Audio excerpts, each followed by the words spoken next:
আমজাদ সাহেব চুপচাপ চেয়েছিলেন। অন্তিক ওনার অসুস্থ হাত দুটো জড়িয়ে ধরে হাতের উপর কপাল ঠেকিয়ে বসে রইল। ছেলেদের কান্না টের পাওয়া যায় না। অন্তিক খুব জেদি ছিল। ছোটবেলায় আমজাদ সাহেব শাসন করার জন্য মারলে সে আর ভাত খেত না। কোনোভাবেই কেউ আর খাওয়াতে পারত না, যতক্ষণ না আমজাদ সাহেব আবার আদর করে খাওয়াবেন।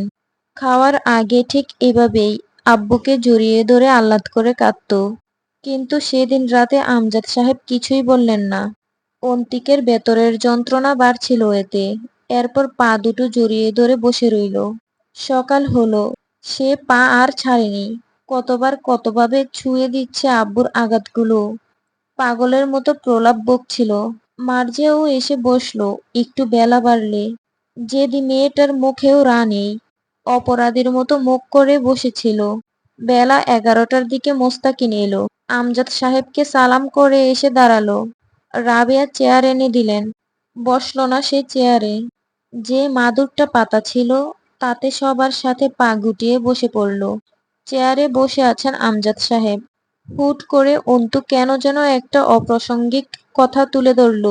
আখির কেসটা কতদূর এগোলো অফিসার? কেসটা টানার জন্য দড়ি লাগে, সেটার প্রান্ত হারিয়ে ফেলেছি। থেমে আছে, বলা চলে বন্ধ হয়ে গেছে।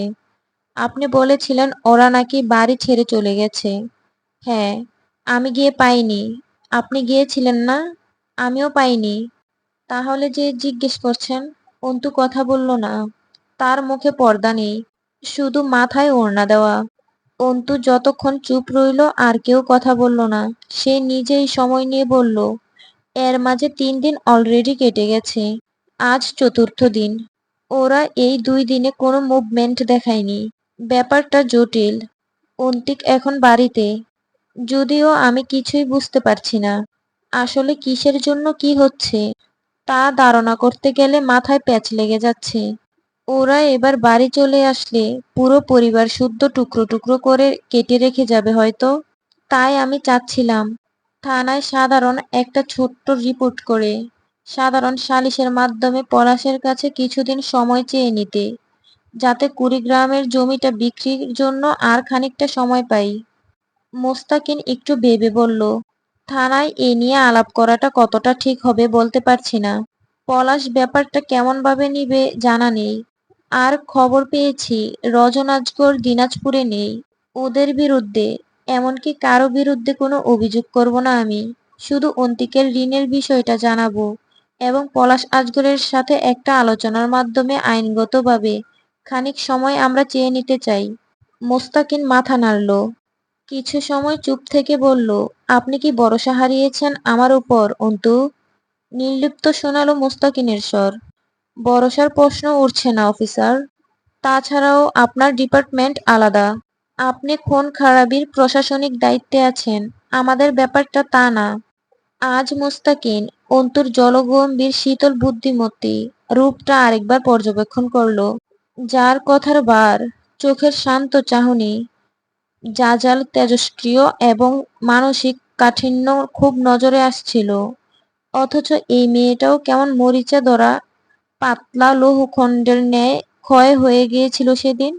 মানসিকতার শক্তির ওপর আঘাত ঠিক ইট বালু সিমেন্টের কাঁচা গড়নের পানির মতো কাজ করে। যত পানি দিবে তত মজবুত হবে যেন। অন্তুর পরীক্ষা আছে আজ। সে বের হওয়ার সময় অন্তিক ডাকলো। বহুদিন পর অন্তিক ডাকলো। অন্তি ভাবান্তহীন ভাবে ফিরে তাকালো। এই অবস্থায় একা যাবি না, চল আমি সাথে গিয়ে পৌঁছে দিয়ে আসি। অন্তু হেসে ফেলল। দূর, বেচা গরুর দাঁত ধরে টানছিস কেন? তাতে কি গরু আর ফিরবে মালিকের কাছে? আমি সোল্ড আউট রে। পণ্যের মতো কোম্পানি থেকে শহর বাজারের শোরুমগুলোর মালিকের কাছে স্পেশাল হিসেবে দেখা হয়ে গেছি। এখন আর প্রোডাক্ট স্টকে নেই, অলরেডি সোল্ড। তুই আরাম কর, আমি চলে আসব। অন্তিক মাথা নত করল না, লজ্জাও পেল না। সে তাকিয়ে দেখল অন্তুর দাপুটে পা ফেলে বেরিয়ে যাওয়া। অন্তুর কাছে সে গুরু ছিল, তবে নিচে নেমে গেছে কয়েক বছর আগে। ততদিনে ছোট্ট অন্তু বড় হয়ে গেছে, সক্রিয় হয়ে উঠেছে। তার তো আরো বহুত ভৎসনা প্রাপ্ত। বাপ মা বোন ক্ষমা না করলে তার ক্ষমা নেই। এরকম ছোটখাটো কটূক্তিতে তার সুখ হচ্ছিল। অন্তুর কাছে মাথা আরো নত হয়ে আসছিল। মানুষ চিরকাল মোটেই নিজের আত্মগৌরব ধরে রাখতে সক্ষম হয় না। নিজের দোষে তা কখনো কখনো খুব জঘন্যভাবে মরা পাতার মতো ঝরে পড়ে। ঠিক যেমন সে আজ নিতান্তই নর্দমার কীট, অবাঞ্ছনীয় জেদের বশবর্তী হয়ে সর্বস্ব ধ্বংস করা এক অভিশাপ। পরীক্ষা শেষ করে ক্যাম্পাস থেকে বেরিয়ে অন্তু গেল থার্ড ইয়ারের ফর্ম ফিল আপের জন্য। মনোয়ারা রহমান ওকে দেখে মৃদু হাসলেন। ভালো আছো? মলিন হাসিটা লুকিয়ে সে বলল, আলহামদুলিল্লাহ ম্যাম। আপনি ভালো? মনোয়ারা মাথা নেড়ে বসতে বললেন। এক মুহূর্তের জন্য অন্তুর দিকে তাকিয়ে হুট করে যেন থমকালেন ভদ্রমহিলা। অন্তুর মুখ খোলা, পর্দা নেই তাতে, তবে সংগোপনে এড়িয়ে গেলেন এই ব্যাপারটা। মনোয়ারা কিছু বুঝলেন বোধহয়। কিছু বলবে অন্তু? তোমার সাথে এমন ইতস্তত বোধ যায় না। আমি তোমাকে স্পষ্টভাষী হিসেবে দেখতে চাইব। আশ্বস্ত হয়ে বলল অন্তু। ম্যাম, আমাদের কমন রুমে যে সালমা খালা কাজ করতেন, ওনার সম্বন্ধে কি কি জানা আছে আপনার? সন্ধিয়ান স্বর মনোয়ারার। কেন জিজ্ঞেস করছো? অন্তু খানিকক্ষণ চুপ করে রইল। কিছু ভাবল। একটু রহস্যমণ্ডিত লাগলো ব্যাপারটা। এরকম আচমকা সহজ গলায় বলল, জানি না। আসলে ওনার মেয়ের ওভাবে মৃত্যু। ওনার মেয়ে? আঁখি ওনার মেয়ে ছিল? অন্তু অপ্রস্তুত হলো। জি ম্যাম, ওনার মেয়ে আঁখি। ও আচ্ছা। তো তুমি কেন জিজ্ঞেস করছো সেসব ব্যাপারে? অন্তু কথা খুঁজে পেল না আর। প্রসঙ্গ এড়াতে বলল, আমাদের নতুন সাজেশন দেওয়ার কথা ছিল না ম্যাম? বেরিয়ে আসার সময় ফের একবার ডাকলেন মনোয়ারা। শোনো মেয়ে, এতক্ষণ অনধিকার চর্চা হবে বলে জিজ্ঞেস করিনি, তবে না করে পারলাম না। তোমায় দেখে ঠিক লাগছে না। আমার অভিজ্ঞতাকে বোধহয় ফাঁকি দিতে পারেনি তোমার চতুর চোখ। অন্তু হাসল। সুযোগ পেলে পরে কখনো সরল চোখে তাকাবেন ম্যাম। পরে নিবেন সবটা। আজ জোর করবেন না, আমার জন্য দোয়া করবেন। একটা সরু দীর্ঘশ্বাস বেরিয়ে এলো। জীবন তার সাথে গভীর নিষ্ঠুর খেলায় মত্ত হয়েছে। জিতবে কে? জীবনের সাথে নাকি জেতা যায় না? হার নিশ্চিত জেনেও সে কি একবার লড়বে? হারার জন্য লড়াটা বোকামি হবে না? আবার না লড়ে জিতে যাওয়াটা কি ছোটলোকি হবে না?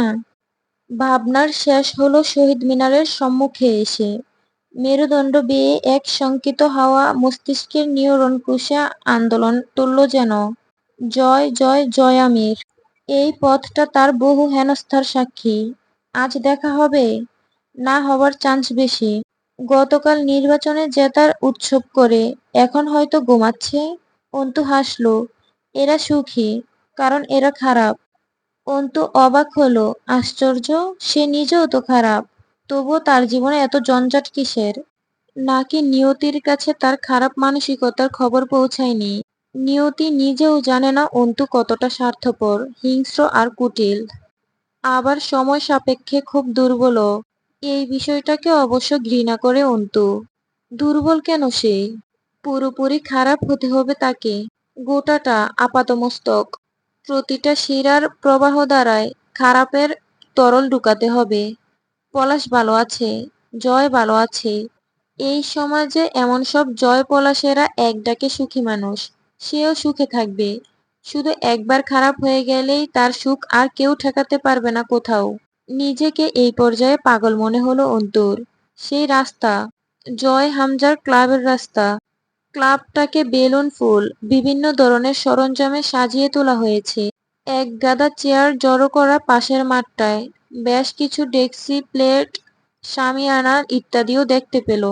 উৎসব বেশ জমজমাট পালিত হয়েছে। অন্তুর বুকটা আবারও একটু কাঁপল। ক্লাবের সামনে কেউ নেই।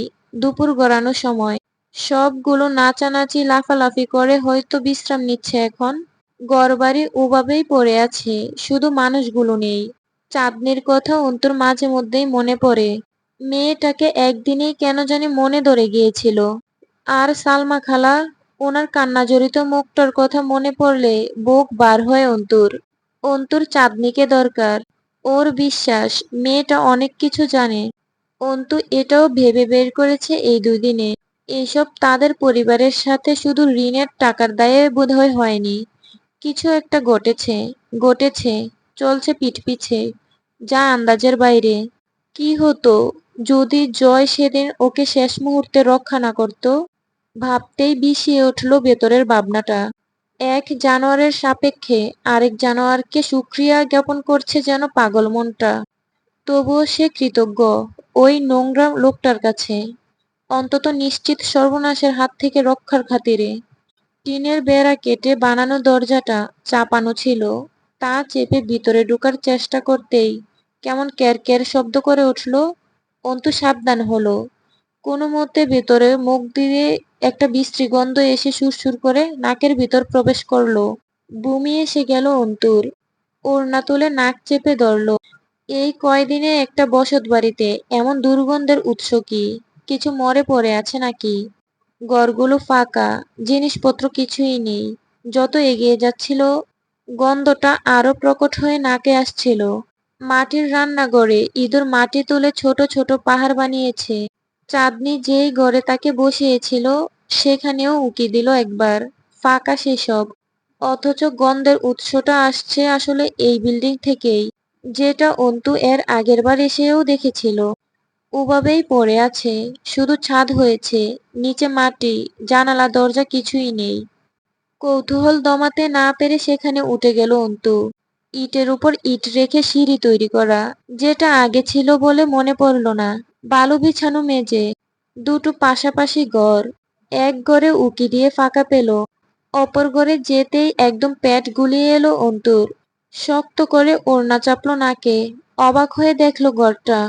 একটা মাদুর, তিন চারটে বস্তা, চাটাই, পিঁড়ি ইত্যাদি বিছানো। তার উপর ছিটিয়ে পড়ে আছে অনেকগুলো কাচের বোতল, ক্যান। বোতলগুলো অ্যালকোহলের। মোড়কের মতো কাগজ ছড়িয়ে আছে পুরো ঘর জুড়ে। তাতে নিশ্চয়ই নেশার দ্রব্য ছিল। একটা জিনিস যা অনেকগুলো এখানে সেখানে পড়ে আছে, তা দেখে প্রথমে বুঝতে পারছিল না অন্তু এগুলো আসলে কি। একটু পরেই মাথায় এলো, এগুলো তো কলকি, গাজার কলকি বা স্টিক তৈরির তিন কোণা আকৃতির মোড়ক। এইসবের গন্ধও আসছে, তবে এমন বিশ্রী আর তীব্র যেন নয়, যা নাকে আসছিল। এই ঘরে ফাঁকা জানালায় চাটাই বেঁধে দেয়ায় ঘরের ভিতরটা অন্ধকার প্রায়। অন্তু আরো কিছুটা এগিয়ে গেল। গা গুলিয়ে এলো ওর। মাংসের পচা গন্ধ নাকি বিশ্রী হয়। অন্তুর মনে হচ্ছিল এরকম নোংরা গন্ধ তার নাকে আগে প্রবেশ করেনি কখনো। সে আরেকটু ঝুঁকলো। বেকারিগুলোতে যেই পাতার উপরে করে বিস্কিট রুটি সেঁকতে দেওয়া হয় তন্দুরিতে, সেই পাতা। তার উপর ঘন শুকনো সাদা লালচের মিশ্রণে কেমন ক্রিম জাতীয় পদার্থ লেপ্টে আছে। সাদা পদার্থগুলো আলাদা হয়ে আছে জায়গায় জায়গায়। অন্তু বুঝতে পারছিল না জিনিসটা আসলে কি। কি লেগে আছে লোহার পাতাগুলোর ওপর। খানিকক্ষণ চেয়ে রইল। কি ধরনের পদার্থ? কোনো ক্রিম অথবা রাসায়নিক দ্রব্য। হুট করেই জট খুলল যেন। ঘন অফ হোয়াইট রঙের ক্রিম জাতীয় পদার্থ কি তা বুঝতে পেরে ঘেন্নায় গা জাকুনি দিয়ে উঠল। পায়ের তলা শিরশির করে উঠল। পুরুষের বীর্য। অন্তু কয়েক কদম পিছিয়ে এসে কেঁপে উঠল। একটু ধাতস্থ হতেই ভাবনায় এলো, তাহলে এই পদার্থটির সাথে রক্ত কেন? পরে বুঝতে পারল, এখানে পরে শুকিয়ে আছে রক্ত, পুজ এবং বীর্য। মানবদেহের বর্জ্য পদার্থের সবচেয়ে ঘৃণ্য ও নোংরা তিনটি পদার্থ এখানে পড়ে আছে। অন্তুর শরীরের পশমগুলো তখনও দাঁড়িয়ে আছে, লোমকূপগুলো শিউরে উঠছে, পেটে মোচড় দিয়ে আসছিল। এখানে কি হয়? মদ জোয়ার আসর বসে? তা তো বোঝা গেল না হয়, তবে এগুলো কি, কেন, কি ঘটে এখানে? নাকি সেই বেশি ভাবছে? হতে পারে কারো ক্ষত ড্রেসিং করা হয়েছে এখানে, বদরক্ত ও পুঁজ ফেলা হয়েছে। তাহলে বীর্যের মতো এমন একটা অবাঞ্ছিত পদার্থ এমন একটা জায়গায় খোলাভাবে? এই পদার্থ কি এভাবে পড়ে থাকার মতো কিছু? কি ধরনের নোংরামি হয় এই পরিত্যক্ত ঘরখানায়? সে যখন বাড়ি থেকে বেরিয়ে এলো, আসরের আজান পড়ছিল। হাত ঠান্ডা হয়ে আসছে। কেমন গোর লেগে গেছিল। সাধারণ স্বাভাবিক জীবনটা কবে থেকে যেন এমন উদ্ভট সব পরিস্থিতির সম্মুখীন হওয়ার অভ্যাস গড়ে নিল। এই ভয়টাও ভেতরে কাজ করছিল না যে পাশেই ক্লাব ঘরে কেউ দেখে ফেলবে তাকে। খানিক হেঁটেই তবে রাস্তায় উঠতে হয়। বাড়িটার চারপাশে কোনো বসতি নেই। অন্তু ভেবে পাচ্ছিল না এখানে আসলে কি হয়। আর বাড়ির লোকগুলোই বা গেল কোথায়? কেউ জোর করে উঠিয়ে দিয়েছে? কারা উঠিয়ে দিয়েছে?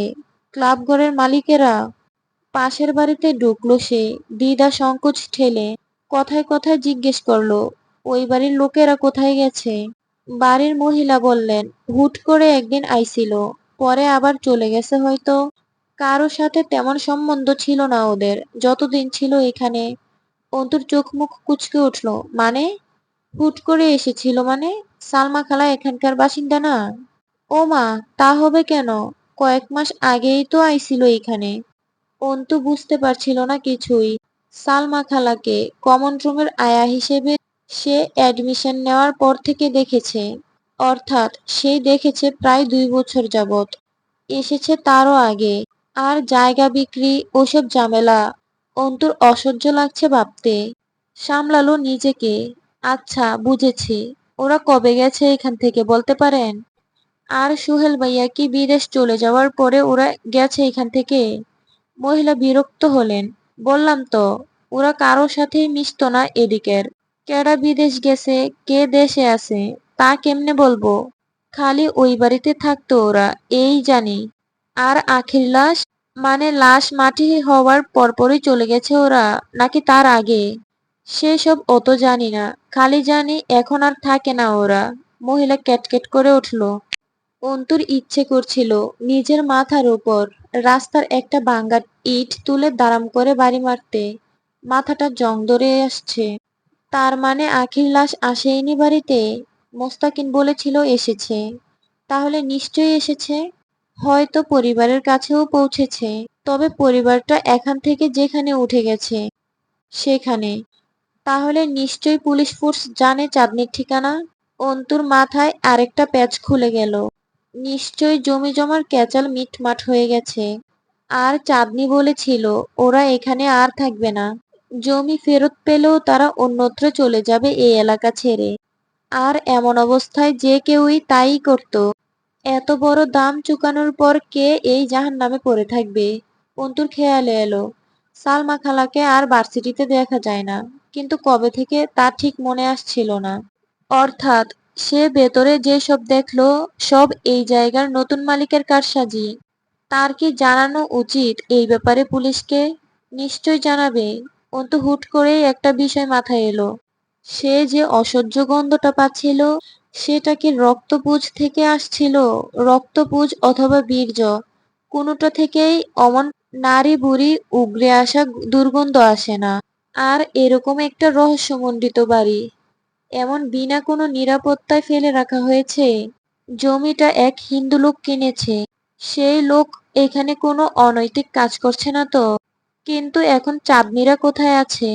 সুহেল কি আবার বউ আর মাকে ফেলে বিদেশ চলে গেছে? আর আখের ছোট ভাই সোহাগ ক্যান্সারে মরেছিল, সেটাও এক রহস্য। চাঁদনিকে জিজ্ঞেস করে সেদিন উত্তর পায়নি। খুব সংযমিতভাবে এড়িয়ে গিয়েছিল চাঁদনি বিষয়টা। সে দারুণ চাপা এবং অদ্ভুত। অন্তুর অনেক অনেক কিছু জানার ছিল চাঁদনির কাছে। কিন্তু কোথায় পাবে ওদের? কোনো খোঁজ জানা নেই।